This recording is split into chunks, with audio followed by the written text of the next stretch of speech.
स्वामी समर्थ. चला, या संपूर्ण सृष्टीला परब्रह्माच्या भक्तीचे वेड लावूया. आपले प्रत्येक काम स्वामी सेवेच्या भावनेने करूया.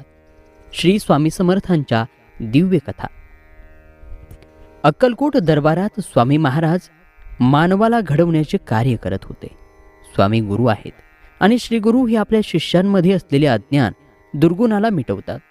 यातच मानवामध्ये असलेला दुर्गुण म्हणजे आळस, आणि ह्या दुर्गुणावर स्वामींनी तर अतिशय घनघाती प्रहार केला होता.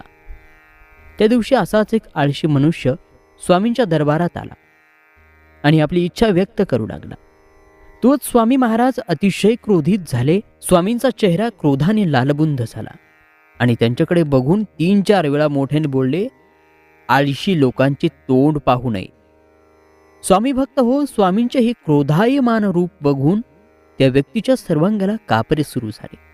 अंगातून घाम